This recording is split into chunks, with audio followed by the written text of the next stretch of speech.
Hi, my name is Mackenzie Squires. I just wanted to share a PowerPoint presentation that I gave last semester on John Cage's Tv Koln. Please enjoy. Let me set up the video real fast. Okay, here we go. John Cage's Tv Koln. This is a piece that I had never heard of, and I like to think that I have done a good bit of digging for John Cage pieces. And depending on how you research it, Google it, look in databases, is depending on what you find, because it is spelled several different ways. But we're going to start with his biography. John Cage was born in 1912 and lived until 1992. He had a greater impact on music in the 20th century than any other American composer.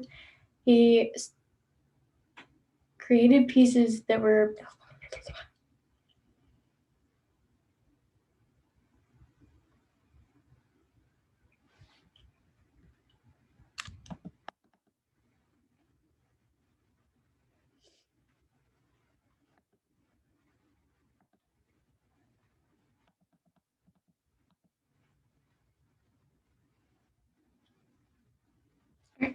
This is my presentation on John Cage's Tv Koln. Tv Koln, it was a very interesting piece to research and I had a lot of fun. I like to think that I know a good bit about John Cage and his pieces, but I had never heard of this piece and didn't know anything about this piece. We'll start with a little bit of background information about John Cage. John Cage was born in 1912 and he died in 1992. Look at this cute little picture I found of him. He looks so sweet. He's said to have had a greater impact on music in the 20th century than any other American composer. He created pieces as part of the post-war avant-garde movement. He studied music with Richard Bulling, Henry Cowell, Ada Weiss, Arnold Schoenberg, and he built his career off of continuously questioning all music, social and philosophical assumptions. He didn't take anything at face value and questioned everything. He's known for his work with prepared pianos, live electronics, and indeterminacy. He was heavily influenced and inspired by Zen Buddhism. Here are pictures on the left of the lecture on nothing and the lecture on something. You can see like a stark contrast in the text and what's there. In 1937, he was a dance accompanist where he met Merce Cunningham, who later became his life partner. Merce Cunningham introduced him to percussion through this dance accompaniment gig and the idea of making music from the unmusical. He started working with dancers and led to prepared piano, where he started working with Cowell. And he became known as the heir to Cowell in his experimentalism because he had these ideas and presented these ideas that were similar to what Cowell presented.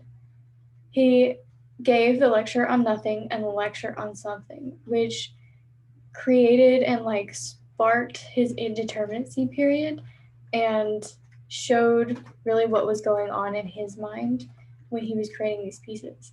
He aimed to free sound from its use as communication, to free the composer from his self, music from all notions of theory and history, and the mind from all intellectual limitations.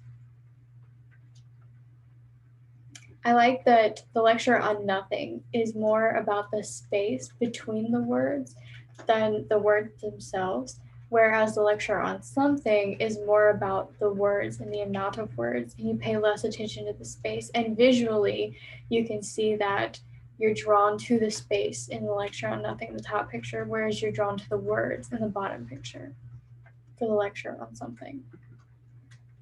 Indeterminacy. For his indeterminacy period, he gave a lecture on indeterminacy, which was a new aspect of form in instrumental electronic music. That was the title of his presentation. Indeterminacy is the idea of opening up a composition to be intentionally ambiguous. No more fixed ideas or set ideas by the composer. It's a focus on the character of the processes and how the pieces come about. The performer is supposed to animate the process the cage has created, but make it their own. Every performance would be unique and different from each one. The fact that every performance of these pieces is unique means that recordings are no longer the hard and fast rule to perform Cage's music. And this, in effect, is a recording and doubling remove the experiences of Cage's music from an audience, which often remained unaware of the process required to bring a composition to performance. This was one of the quotes that I found while reading about this. And this quote presents the idea that the audience is once removed from a composer who gives hard and fast rules and presents, like writes down and presents a performer exactly what they want. So that's once removed. So that's not very far.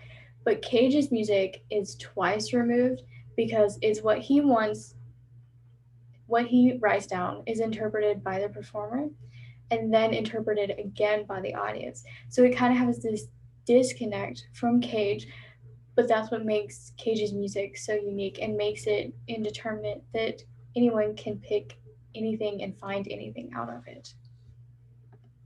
Oh, here you go. Tv Koln is the piece that I was researching, which comes from his Indeterminacy period.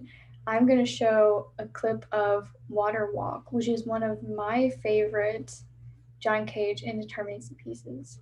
Because I'm going to show this because I could not find Tv Koln itself, but this came from around the same period. Change water, and because I walked Just kidding. During the performance. Okay, what John Cage says at the very beginning is very important because it talks about the indeterminacy from his point of view and how simple it was in his mind. Change water, and because I walked during its performance. That figures, doesn't it?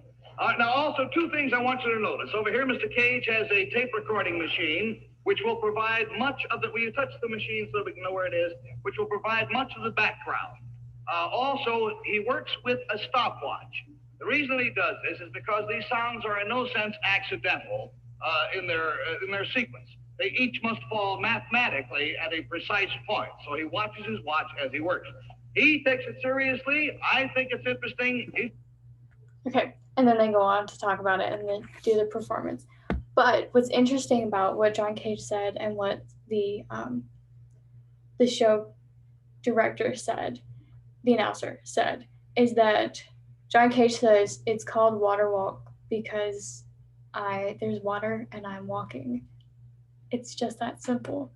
And then the announcer says it's very serious, like we're taking it's actual art. But he uses an electronic accompaniment and a stopwatch, which is very common of these kinds of pieces. So Tv Koln, also spelled Koln or Koln, was composed in 1958 and was premiered in Koln October 6th or 7th, we don't know, in 1958. It's a movement for piano. It lasts 1 minute and 15 seconds. This was influenced by Cage's work with Artron and his book, The Theater and Its Double. So it's more about the performance and the theatrical aspect of it. This was written specifically to engage and interact with television, similar to how Water Walk is presented right here in this video on television. The idea that television would finally allow live processes to be transformed into art. All pitches that are played are chosen by the performer.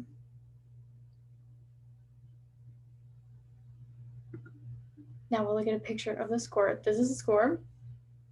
The score for this work contains 4 systems of 2, 3, or 4 lines each. So if I can get this to work. Okay. So you have these 2 lines right here, these 3 lines right here, or these, just kidding,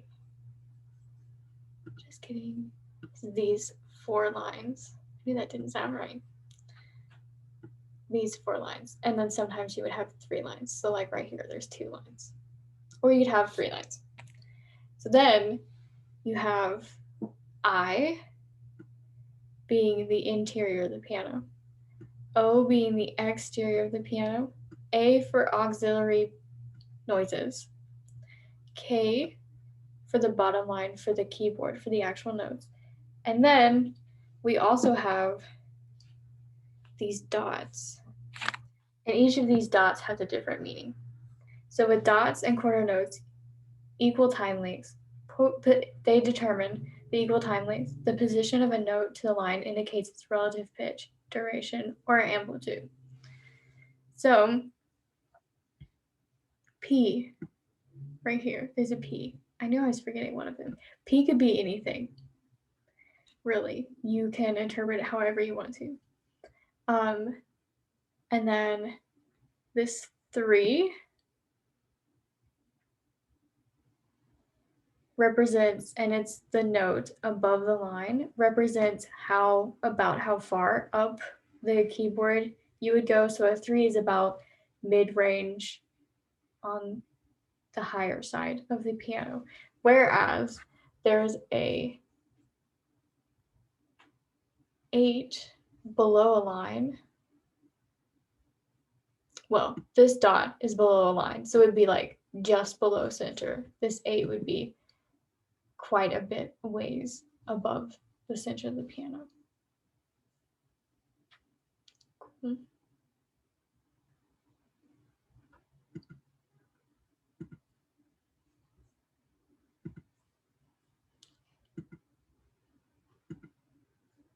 Reception of the piece.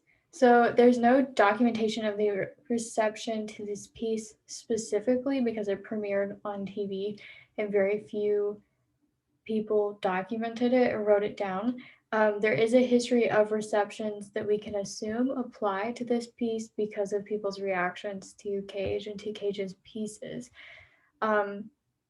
Cage has stated that all his music has been opposed since the beginning, so he has built up a tolerance to it. He also states directly that if there's no opposition to his pieces, that he has the feeling that he's not going in a radical enough direction. So the more people hate his piece, the more he feels assured that he's doing the right thing. And we can assume that people didn't like this piece, or with like Water Walk, that they laughed. They didn't think it was very serious. So they either got angry or they laughed at him. Both seem to be acceptable responses to him. The performer's perspective of playing this. So I found 2 performers who wrote an article about it, about performing it. Brubaker says that he chose to accompany Tv Koln with the sight and white noise sound of video static. So unlike similar to the video of Water Walk, where Cage had the record player, the vinyl player, with something to accompany it, Brubaker chose to use white noise sound of video static to reference back to the fact that it was played over TV. Timothy, this performer, says the indeterminate music will thus sound more like a loose connection of cultural influences as opposed to a set of organized random variables. And he states this in the article around some information about his performance and how his performance of it is influenced by everything that's ever influenced him as a performer. So if he's really into Bach, then because this is indeterminate and you can play whatever you want to within reason, that it's going to sound more in the style of Bach than it would if someone were heavily influenced by I don't know, some medieval composer. That whatever you're passionate about and influenced by is what will come across. And that leads to thinking about what would you do? Every performance and interpretation is unique, and that's what makes this, along with other Cage pieces, so unique and personal to each performer. So you just have to ask the question, what would you do as a performer?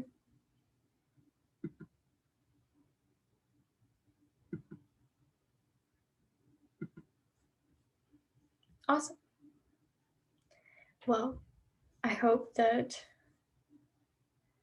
you enjoyed my presentation and my research on TV Koln. It was a lot of fun to research and talk about, and yeah, I hope you enjoyed it.